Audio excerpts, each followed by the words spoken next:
Let's continue this conversation. We discussed, the love for real estate that comes from monopoly at a young age, just the strategy of it. Y'all heard this beautiful day at the park, about to get a few miles in.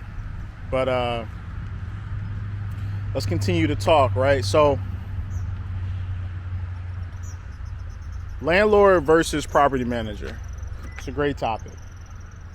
Should you landlord, should you self manage your property, or should you go with a landlord? And there's a lot of different variables that play into this. So real quick, how far do you live from your property?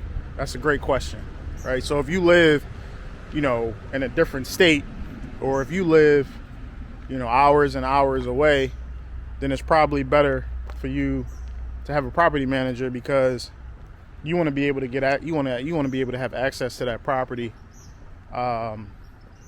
within a few hours, right? So if you far away, then that's the first barrier to obviously choosing a property manager, because you're too far away and you can't get to the property if there's any issues, or if you need to if you need to get to the property as quickly as you can, right?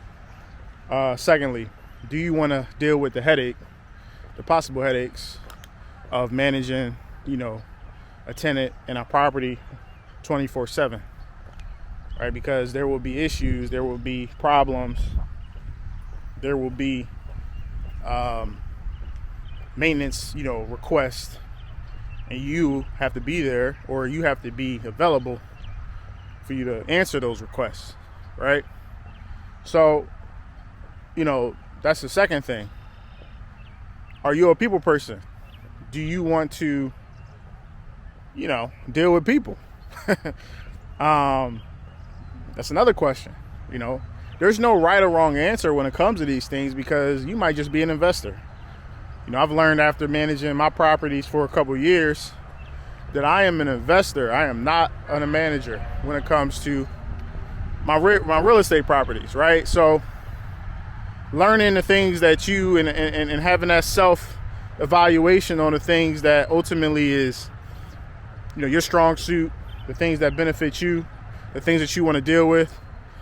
Those are all our questions you need to ask yourself before buying a rental property, so that you can then say to yourself, okay, if I go with a property management company, how much money is that coming out of my pocket, right? Most property management companies are going to charge you at minimum 10%, 8 to 10, and in some cases 12% of your rental, your rent. That's how much you got to pay them, right? They will charge you a placement fee, 1 month's rent, to place a person in your property.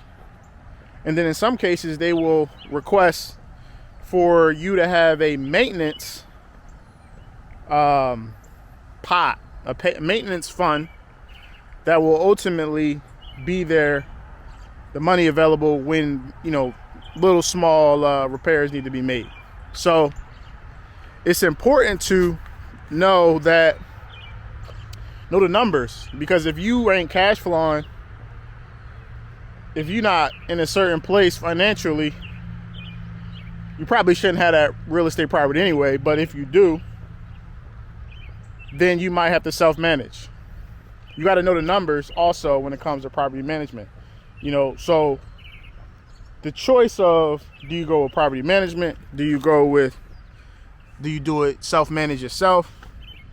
Those are all things that you need to know, and you got to evaluate before you buy that real estate investment property. And what we did was we managed it. I managed my property for the first 2 years because I wanted the experience of, understanding what that self-managed looked like, so that moving forward, I understood what the property management company deals with, what a property manager, has to do on a daily basis, inspections. I know the industry. I know what they have to deal with because I did it myself. So for me, it was important to start with self-management first, because this is a long-term game right here when we talk about real estate. And I wanted to make sure that I understood everything before I then give the responsibilities over to someone else. But the way that you go about doing it might be a little different. And again, like I said, there's no right or wrong answer. It's just, what is the right thing for you? So everything that you do in real estate is it has to be intentional. You have to forecast. You have to take time to think about 3, 6, 9, 12 months from now. What am I doing? How am I doing it? What does that then impact me financially? What do I need to prepare for? I gotta always be thinking ahead at all times, right?